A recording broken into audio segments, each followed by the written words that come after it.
Allez, bonjour à tous, j'espère que vous allez bien. Aujourd'hui, journée un peu sanglante sur les marchés. Bon, ça reste assez calme, on a connu pire, mais moins 4% sur le BTC. On a des altcoins qui se prennent du moins 3, moins 4, moins 5%.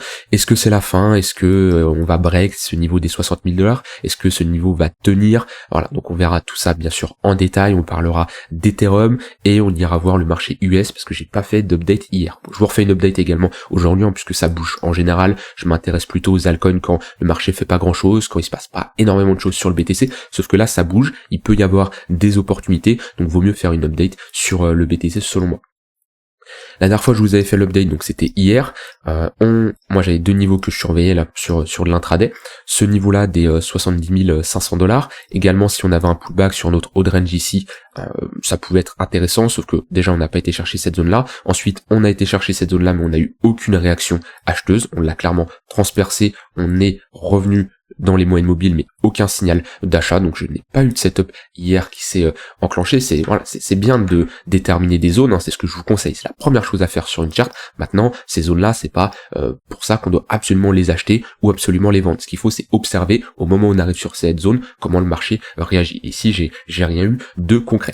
Donc là sur le BTC on se retrouve sur un gros niveau de support qui avait faire office de résistance auparavant, office de support. C'est un niveau très intéressant pour chercher des achats, mais attention à ne pas se précipiter. Selon moi, c'est un niveau que je vais appeler un niveau sensible. Pourquoi? Parce que il y a énormément de liquidités à venir chercher. Ce creux-là, on est déjà venu le chercher. Et ici, tac, celui-là, on est venu, mais tac, tac, ici, il y a pas mal de creux, il y a pas mal de liquidités sous ces niveaux-là. Donc moi, personnellement, ce que je surveillerais, ça serait clairement une prise de liquidité suivie d'une réintégration. En fait, ici, on est dans un cadre où je vais plutôt chercher des achats, vu qu'on est quand même sur un niveau de support. Maintenant, comme je dis, c'est un niveau sensible, vu qu'il y a beaucoup de liquidités à venir chercher. Et surtout, la baisse qu'on a faite ici, il y a eu très peu de fermeture de position. On voit ici, on a notre open interest qui est toujours en hausse. L'open interest, c'est le total de positions ouvertes sur les contrats perpétuels, longues comme short, d'accord? Donc si j'ouvre un short, l'open interest va augmenter. Si j'ouvre un long, l'open interest va augmenter. Si je le ferme, l'open interest va baisser. Donc lorsqu'on a une baisse du marché, on peut supposer qu'il y a des liquidations, d'accord? Des positions qui se ferment parce que des gens se font liquider, des gens clôturent leurs positions, il y a des stop loss qui s'enclenchent, etc., etc. Sauf qu'on voit que pour ces deux baisses qu'on a eues, là il y a eu une petite baisse de l'open interest, mais c'était très léger, et là on n'a pas une grosse baisse de l'open interest. Donc on a un marché qui est en range, avec un open interest qui est en hausse. Ça nous indique qu'il y a beaucoup de positions en cours, qui dit beaucoup de positions en cours, dit beaucoup de liquidité sur le marché, et on a des niveaux de liquidation, parce que quand vous tradez sur les contrats perpétuels, vous utilisez des effets de levier, et automatiquement, en fonction de l'effet de levier que vous utilisez, vous avez un prix de liquidation. Et quand on a des baisses comme ça, on a des liquidations forcées, des clôtures de position, mais moi ce que je vois ici, c'est qu'on n'a pas une baisse de l'open interest, on n'a pas une capitulation, on n'a pas de grosse liquidation. Donc méfiance, on est sur un niveau sensible, c'est pas pour ça qu'on va absolument chercher ces creux-là, mais ce que j'aimerais voir éventuellement pour me positionner en tant qu'acheteur, c'est un break ici, donc une chasse de ces creux-là, suivi d'une réintégration. Et là, ok, il pourrait y avoir un setup qui s'enclenche. Un peu similaire à ce qu'on a fait ici en daily. On voit que là, on avait notre zone sensible, avec pas mal de liquidités à venir chercher. On y va, réintégration, pullback, et voilà, en général, qu'on fait ça, c'est pour aller chercher l'extrémité opposée. Et moi là, c'est ce que j'aimerais voir. C'est ce que j'aimerais voir pour chercher à me positionner une chasse de tous ces lots et une réintégration. Parce que oui, on est sur un niveau de support, mais c'est différent, je ne traite pas les supports quand il y a beaucoup de liquidité en dessous, parce que, comme je dis, c'est des niveaux sensibles. Donc voilà, maintenant, si ce niveau casse, et qu'on ne flippe pas, et qu'on flippe cette zone de support en résistance, donc on ne la réintègre pas, la prochaine target, c'est les 64 000 $. Ce qu'il faut dans ce genre de configuration, c'est étape par étape. Ça sert à rien de se précipiter en parlant directement des 55 000 $, étape par étape. On a rejeté sur la borne opposée, techniquement quand on rejette, probabilité d'aller chercher la borne juste après, qui est la borne en dessous. Là pour moi, si on a un rebond, grande chance d'aller chercher milieu de range ou haut de range. Par contre, si on break, grande chance d'aller chercher globalement les 64 000 $.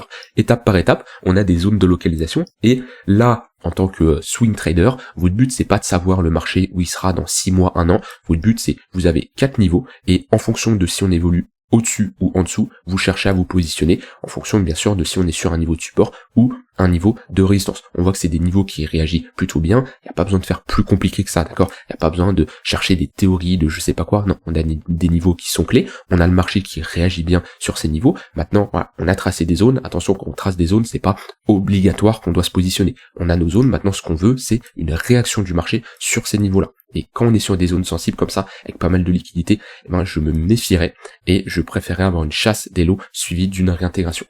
Voilà pour BTC, rien d'autre à dire de plus sur du moyen terme. Sur du court terme, j'ai fait une grosse session de trading aujourd'hui, j'ai pris 3 trades sur le BTC, dans le sens de la tendance, on avait une dynamique qui était bien baissière, avec un flux qui était bien vendeur, donc j'ai juste accompagné cette tendance, et après je me suis j'ai pris 3 trades et j'ai arrêté de trader quand on est arrivé sur ce niveau de support où je voyais qu'on n'enfonçait plus, on avait clairement un affaiblissement. Je peux vous montrer.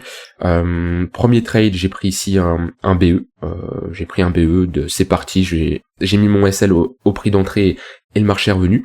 Second trade ici, j'ai pris un reward de 2 pour 1. Et troisième trade ici, j'ai pris 1,9 pour 1. Donc voilà, on accompagne la tendance tout simplement. On voit qu'on vient de quoi, d'une dynamique qui est baissière, et ben on suit la tendance, d'accord. On voit que là on a commencé à avoir un affaiblissement, on faisait plus des creux et des sommets de plus en plus bas, on est rentré dans une phase de range. Donc voilà, à partir de ce moment-là, affaiblissement du momentum, on n'est plus dans une dynamique baissière, donc ça sert à rien de faire de la continuation de tendance. Donc voilà, j'ai pris 3 trades aujourd'hui qui sont plutôt bien passés.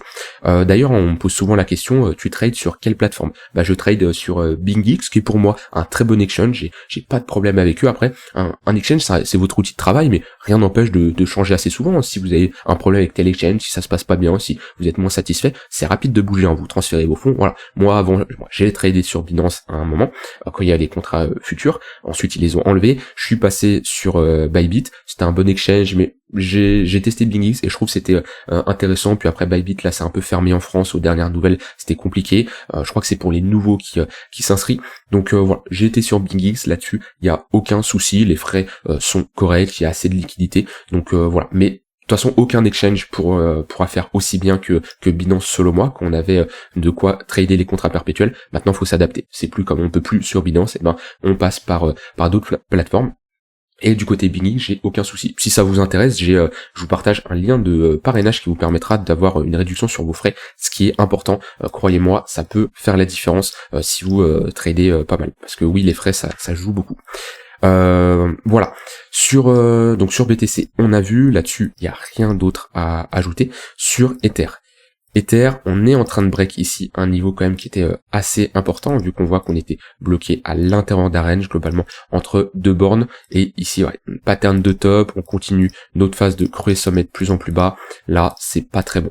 Donc sur Ether en tout cas la charte elle est beaucoup plus moche que sur le BTC, vu que sur le BTC on est sur un gros niveau de support, lui sur Ether globalement comme je dis c'est beaucoup moins joli. On était ici sur ce niveau de support là, techniquement comme ça quand on break un niveau, grande chance d'aller chercher l'extrémité opposée qui est celle-ci. Donc on a une bonne zone de localisation sur Ether vers les 3300 $. Je crois qu'on aura une bonne confluence avec le tunnel daily.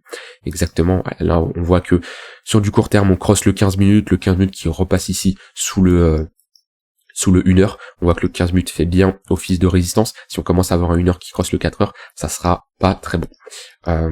Et on aura ici une bonne confluence vers les 3300 $. Ether qui peut-être nous fait une charte un peu similaire au BTC, puisque le BTC, qu'est-ce qui s'est passé? On a eu ici, la rumeur sur les ETF.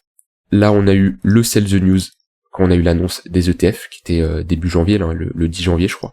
Et ensuite, ici, on a eu les inflows sur les ETF qui ont provoqué cette hausse. Ça se trouve, sur Ether, on fait globalement la même. On a ici la rumeur, l'annonce, qui était par là. J'ai plus la date exacte. Non, je crois que c'était peut-être le jeudi 23 mai. Je crois que c'était ici. On a ici le sell the news, et pourquoi pas, après, lorsqu'on aura les inflows qui seront activés, avoir une hausse. Je sais pas jusqu'à où, mais on voit que globalement la pattern se répète autour de ces ETF là. Donc voilà, affaire à suivre. Dans tous les cas, je pense que Ether c'est le narratif qui a survécu pour les prochains mois. Maintenant, tant qu'on n'a pas de date qui nous dit quand ça sera actif, parce que pour le moment les ETF ont été acceptés, mais on n'a pas d'inflow, d'accord, on n'a pas de rentrée d'argent. Oui, ils sont acceptés, mais ils sont pas activés, voilà, pour faire plus simple. Donc peut-être mois de juillet, j'entendais du mois de juillet, j'entendais du début septembre, il y a un peu de tout, bon, il n'y a pas de date fixe, ça sert à rien d'anticiper ce genre de date. Par contre, quand on aura une date, je pense que le marché sera plutôt bullish là-dessus et qui pourra pricer, on va dire, l'arrivée de l'inflow des ETF. Je voulais voir également avec vous, j'ai vu quelque chose d'assez intéressant. À chaque fois qu'on a eu des élections présidentielles, on a eu une bonne tendance haussière sur le marché. Alors est-ce que c'est une coïncidence? Là, les prochaines élections sont novembre 2024, j'ai plus la date exacte, mais dans tous les cas c'est toujours au mois de novembre, environ, octobre-novembre. Ici on avait novembre 2020, ici on avait pareil novembre 2016, et ici on avait novembre 2012. Alors j'ai plus les dates exactes, mais ça joue à 2-3 semaines autour du trait que j'ai fait. Et on voit que à chaque fois qu'on a eu ces élections présidentielles aux États-Unis, eh ben on était dans une dynamique haussière. Alors est-ce que c'est parce qu'on venait d'avoir le halving? Est-ce que c'est parce que voilà, ça peut être une coïncidence, hein, on peut pas se baser sur 3 fois ce qui s'est passé qui va se produire la même chose. Mais en tout cas, on voit que ça n'a pas eu de comment dire, de conséquences négatives sur le prix de ces annonces présidentielles. Donc voilà, les prochaines sont novembre 2024 et je pense que ça va bien faire bouger le marché selon moi en fonction de qui sera élu, mais on a un Trump qui est un peu pro crypto. Après, est-ce qu'il dit pas ça pour le moment pour on va dire récupérer des votes de son côté? C'est possible. Dans tous les cas, c'est bullish pour le marché. Je voulais voir avec vous la Bitcoin dominance. De toute façon, on a juste à patienter là-dessus. Patienter, c'est le plus important. On a un gros niveau, pour moi, si on passe en dessous de ce niveau-là, on pourra avoir des altcoins qui en profitent clairement, parce qu'on aurait la réintégration d'un gros niveau, une pattern ici de top, on aurait même un triple top qui se mettrait en place. Pour moi, c'est le niveau à surveiller. Est-ce qu'on va le break? J'en ai aucune idée, mais si on le break, on aura un signal assez positif, selon moi, pour les altcoins. Après, ouais, on a des altcoins qui prennent cher, et c'est là l'importance du timing. En fait, qu'est-ce qui différencie une personne qui va être plus stressée qu'une autre? C'est en fonction de comment elle est rentrée sur le marché. Une personne qui est rentrée ici sera beaucoup moins stressée qu'une personne qui est rentrée ici. Et c'est là l'importance d'avoir un bon timing sur le marché, de ne pas rentrer n'importe comment. Alors, je prends mon exemple, par exemple, moi sur Bitcoin, j'ai une moyenne d'achat vers les 25-26 000 $, à peu près. Donc, globalement ici. Bah, le marché il peut faire ça, je serais beaucoup moins stressé que si j'étais rentré ici. C'est pareil par exemple sur Ether, j'ai une moyenne d'achat vers les 1006, ici. Bah voilà, le marché peut faire ça, il peut faire ci, s'il revient par là, je commencerai à en accumuler, même s'il revient chercher les 3 000 $ maintenant qu'on a les ETF qui sont acceptés, ça a un peu changé ma vision, dans le sens, je m'attendais à un retracement plus bas, et j'avais des targets, enfin pas spécialement des targets, mais je voulais me positionner absolument dans ma zone de rechargement long terme, donc vers les 2000 $, voire 2200 $. Maintenant qu'on a des ETF, je peux être un peu plus agressif sur Ether, mais c'est pas le sujet. Dans tous les cas, ce que je voulais dire, c'est voilà, j'ai une moyenne d'achat vers les 1006. Bon, le marché peut faire ça, je serais beaucoup moins stressé que si j'étais rentré ici, je voyais mon capital divisé par 2. Voilà, et c'est là l'importance du timing. Je prends un autre exemple, Link, je suis positionné sur les 5,7 $, c'est ma moyenne d'achat. Je suis juste rentré en deux fois ici.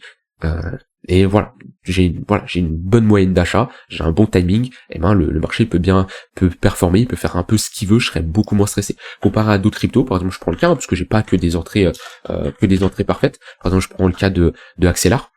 Axelar, j'ai une entrée par là et une seconde entrée par là. Bah voilà, alors, est-ce que mon entrée elle est spécialement mauvaise? Pour moi, je suis dans une bonne zone, dans un niveau de support, voilà. Mais j'ai pas le meilleur timing. On voit que ça aurait été beaucoup plus simple si le marché avait fait ça et tout. Alors, vu que comme je dis, mon risque il est bien maîtrisé, j'ai l'expérience, je suis patient, je peux prendre un moins 20, moins 30, moins 40%, ça me dérange pas. Mais une personne qui n'a pas spécialement cette patience, qui n'a pas spécialement cette expérience, si elle n'a pas un bon timing, et ben c'est dans ce genre de situation qu'elle peut panic sell, qu'elle peut clôturer sa position alors qu'on est potentiellement sur un bottom, etc., etc. Donc la plupart de mes entrées, oui, j'ai un bon timing. Maintenant, voilà, le cas de Axelar, j'ai pas la meilleure entrée. Si je prends d'autres cryptos où je suis positionné, Optimism, j'ai une bonne entrée. J'étais rentré vers les 1,29. D'accord. Maintenant, graphiquement, c'est pas incroyable. Optimism, comme un peu la plupart des Layer 2, c'est pas ouf. Voilà, c'était ça que je voulais vous faire comprendre. Mais ouais, on a des altcoins qui prennent relativement cher. Maintenant, si je regarde Total 3, bah Total 3 on est toujours dans une dynamique qui est haussière, et on n'a pas proposé de pattern de retournement. Par contre, si on commence ici à structurer un M-top là, ça serait pas bon. Et là, on inverserait notre dynamique qui était haussière. Si je mets des moyennes mobiles, alors on voit que les moyennes mobiles long terme sont orientées à la hausse. Si on commence à passer sous le tunnel daily, ça serait pas incroyable. Et là, on pourrait s'attendre à un retracement un peu plus profond jusqu'à reproposer une pattern de retournement. Pour le moment, c'est pas le cas numéro 1, mais voilà, ça c'est quelque chose à prendre en compte. Marché US. Alors, on a un indice du dollar qui revient fort. Il est en train de break ses précédents sommets, on a des moyennes mobiles qui sont en train de cross à la hausse, on voit que le 15 minutes est au-dessus du 1 heure, le 1 heure qui va repasser au-dessus du 4 heures, c'est pas très bon. Je pense qu'il vaut mieux attendre les annonces économiques qui arrivent demain. Je vous rappelle, on a l'inflation, on a les taux d'intérêt, on a le discours de Jérôme Powell. Ça va être une grosse journée demain. Attention si vous avez des stop loss, etc. Vous connaissez la chanson. On a énormément de volatilité. Ouais, indice dollar qui redevient fort.